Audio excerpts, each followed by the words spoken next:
E aí galera, tudo certo? Na paz, Nando Costa aqui na área. Se vocês ainda não estão inscritos aí no canal, não deixe de se inscrever. Marque aí embaixo para receber as notificações, sininho, deixa um like aí se você está curtindo. Se você está assistindo aqui no Instagram, não deixe de se inscrever lá no canal no YouTube. Se você está no YouTube, corre lá no Instagram também para me seguir. Estou deixando muita dica, @Nando Costa Music. Eu estou fazendo esse vídeo aqui, é um vídeo que eu recebo muita pergunta, quase todo dia eu recebo esse tipo de pergunta, e aí resolvi fazer um vídeo aqui para deixar algumas dicas para a galera também. Tem muita gente que, assim como eu, a gente começou trabalhando muito no computador, né?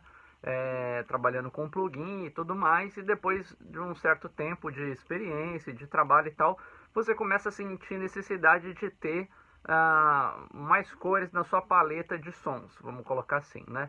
E aí você começa a querer investir em ter um sistema híbrido, né? Quando a gente fala sistema híbrido, porque acaba que hoje em dia você não vai trabalhar 100% do tempo analógico, né? A maior parte dos estúdios, a grande maioria, né, dos estúdios do planeta Terra não trabalham mais apenas no mundo analógico, tá? Para você trabalhar totalmente no mundo analógico, você não poderia ter um computador na sua sala, tá? Que isso é uma coisa que, obviamente, tem estúdios que seguem ainda esse protocolo, que tem a ver, que tem a vibe de gravar tudo no tape e tal, edita tudo ali no tape, se editar, e faz o lance todo analógico, tá? Mas 99,9% dos trabalhos dos estúdios hoje em dia, mesmo quando a gente fala que os estúdios são analógicos, na verdade eles são híbridos, porque alguma parte do trabalho vai ter impreterivelmente no mundo digital. E mesmo os estúdios que trabalham só no analógico,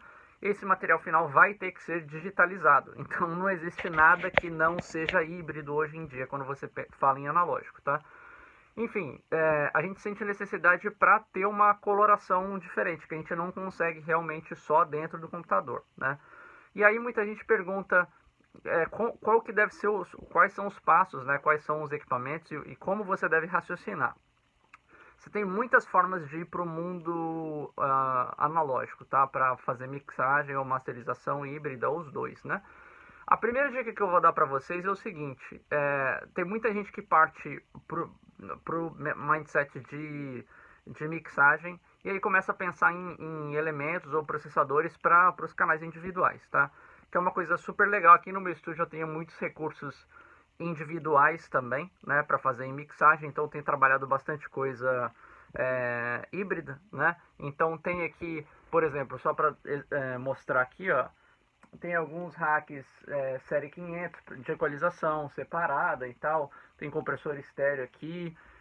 Nesse outro hack aqui, que é um hack mais para master, mas tem algumas coisas que, por exemplo, eu tenho o API 2500 que a gente pode trabalhar na mix, com o mix bus. O Manley, esse aqui que é o Variable Mule, a gente pode trabalhar ele no modo separado e utilizar cada um dos lados dele para um canal, por exemplo, trabalhar a compressão da voz com um lado e a compressão do baixo para o outro lado, alguma coisa assim. Então você tem como trabalhar isso. Na minha concepção, você começa a ter sentir uma diferença maior quando você está dando esse primeiro passo, quando você pensa no global, tá? Então, eu diria que assim, tudo que você fizer aplicado ao todo na música, num primeiro momento, vai dar uma diferença maior de você fazer só in the box para você começar a fazer híbrido, tá? E aí, qual que foi o meu primeiro passo, né? Muita gente pergunta como é que eu comecei indo para o mundo híbrido, o que que eu fiz?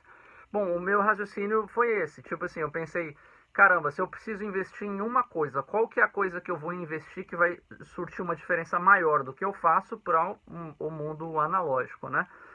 E aí, o meu primeiro investimento, na verdade, assim, quando eu pensei nisso, eu fiz eu investi em dois equipamentos de cara.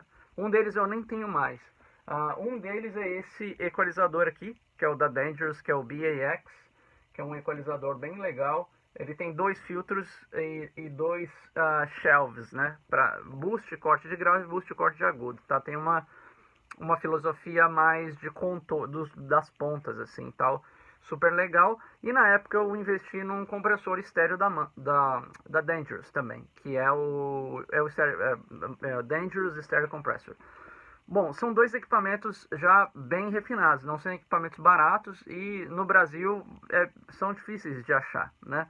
Então, na época, eu vim aqui nos Estados Unidos, comprei os equipamentos e tudo mais, e obviamente o dólar não era, sei lá, mais de R$ 5 e tal. Então, assim, foi uma coisa que foi bem compensadora.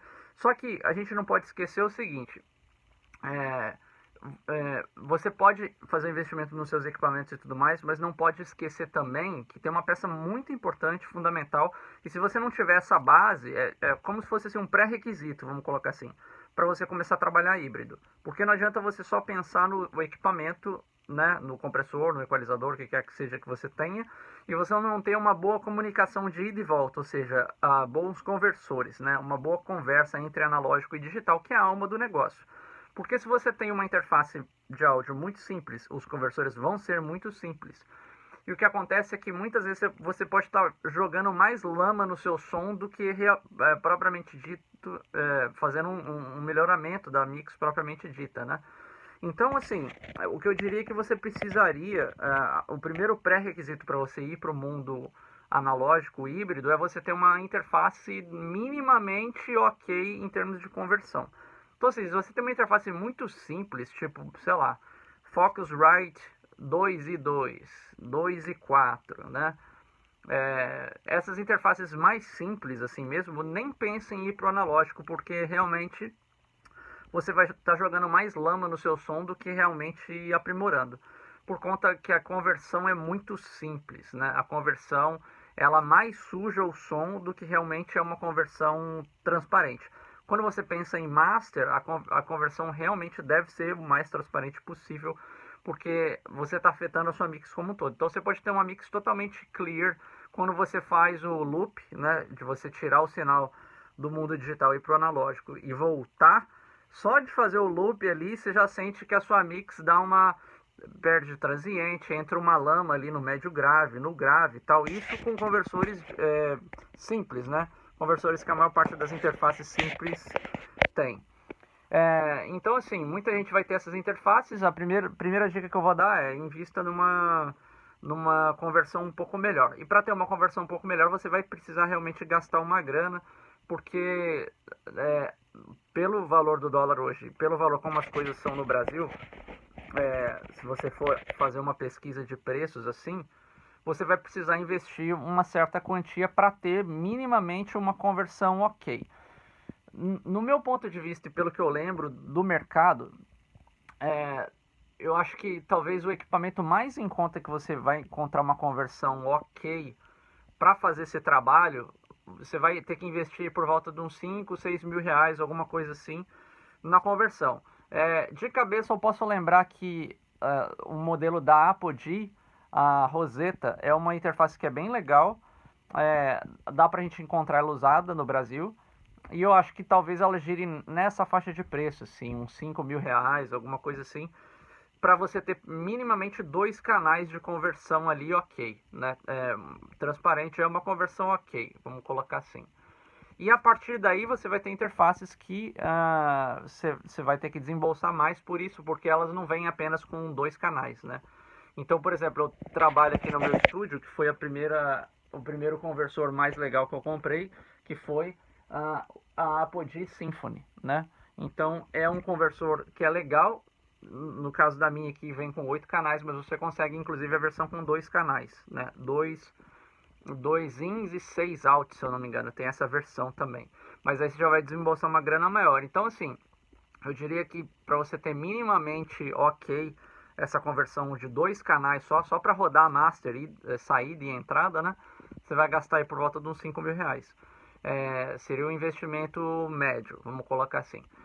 Depois disso aí, você precisaria ter um desses 2 itens. Eu diria que ou um compressor ou um equalizador. Na minha visão, a transformação maior no seu som, na transformação do digital para o analógico, você vai sentir uma diferença maior se você tiver um compressor estéreo, para você afetar a sua master, tá? Então, assim, eu recomendaria você fazer uma pesquisa no mercado, ver compressores estéreos que servem para masterização. Você tem algumas opções que você vai encontrar aí entre, sei lá, 2 e 5 mil reais, alguma coisa assim, tá? talvez o compressor mais barato que você vai encontrar, que já dê para você começar a brincar aí na sua master, colorir, e também que você dá para temperar um pouquinho tracks individuais se você quiser, seria um compressor da marca Art, tá? É um compressor estéreo, ele é opto e tal, talvez você encontre ele no Brasil entre 2 e 2.500, mais ou menos. Seria um compressor para você começar a brincar, tá? Para você ter resultados realmente mais interessantes, aí você vai precisar investir mais mesmo, porque equipamentos de masterização não são baratos. Equipamentos que alteram o sinal estéreo da sua mix não são baratos, né? Mas assim, a partir desse valor daria para você começar a brincar.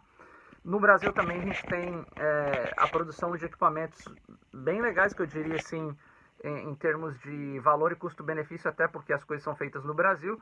Tem o Liciel, que faz equipamentos bem legais, tem algumas coisas dele que a gente pode utilizar no Master também. E tem a galera da Greenbox, então dá para vocês entrarem aí, dar uma conferida. Cada um oferece um perfil de equipamento, né?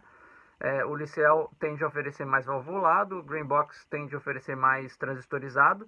Qualquer um dos dois, atendendo a sonoridade que você está procurando, já é um equipamento legal para trabalhar no bus, né, que daria, já, né, e provavelmente com um valor que vai ser mais acessível até do que você trazer uma coisa de fora, por conta do valor do dólar também hoje em dia, né? Então eu acho que seriam opções válidas, viáveis. O equipamento da Arte pode ser que você consiga encontrar no Brasil, seria mais custo-benefício mesmo, mais barato. Talvez se você fizer uma comparação do equipamento da Arte para qualquer um desses outros dois, ou as coisas que eu tenho aqui no estúdio, a diferença vai ser bem grande, mas com esse da Arte você já dá para dar uma brincada de estéreo aí.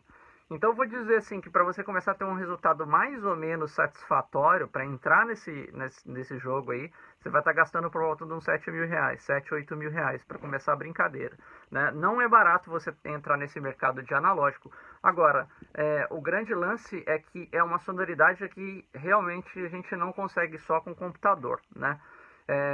Eu vou fazer mais vídeos falando sobre a questão do analógico e tal. Existe um fato que não é uma questão de opinião, é um fato só, né?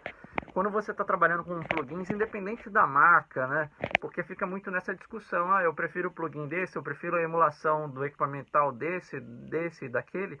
O que acontece é que os plugins são apenas fotos da coisa, né? Os plugins trabalham como se fossem fotos da coisa. Esses equipamentos aqui todos são a coisa, né? Então não tem como comparar a foto da coisa com a coisa. É o mesmo que você for lá no Corcovado, vai lá no Corcovado e vê a emoção que você tem de ir lá, de chegar lá. Agora veja a foto do Corcovado e veja se você sinta a mesma emoção. Então a comparação do analógico com o digital, na minha opinião, é exatamente essa, assim, sem tirar nem pôr, né? Não tem nada errado com os plugins, eu uso o tempo inteiro, inclusive. Mas acho que fica uma briga comercial muito grande ficar comparando. Esse tem um som mais próximo do equipamento do que da outra marca e tal. Na verdade, tudo isso é foto, né? São coisas mercadológicas, comerciais e tal. Você tem que utilizar o que te agrade mais. Mas é meio que besteira você ficar comparando o plugin com a coisa, porque não existe uma comparação, né? Um é o suco de laranja, o outro é a laranja, né? Então é bem isso, assim. Você seguindo essa linguagem, essa ideia, a partir de você ter esses dois equipamentos, aí você começa a abrir o seu leque de cores. Aí depois disso investir num equalizador, né? Depois disso investir num outro compressor e assim por diante. Então você começa a aumentar a sua paleta de cores. Mas tudo começa a partir de uma transformação maior, inicial. E você pode também, se você tem um equipamento estéreo, né, você pode usar ele no modo dual, né, dual mono, para você utilizar em dois canais separados. E você pode também trabalhar esses dois canais, processa, printa aquele canal, você já tem o processamento analógico ali e libera o equipamento para trabalhar no Master Bus, por exemplo. É uma coisa bem legal, tá? Enfim, eu vou deixar mais dicas aqui em breve também falando de analógico e digital. Espero que vocês tenham curtido esse vídeo aí. Se vocês não estão inscritos, inscrevam-se no canal. Me sigam no Instagram, @NandoCostaMusic. E aí a gente vai seguindo com mais dicas aí, tá bom? Um grande abraço, tudo de bom aí, valeu!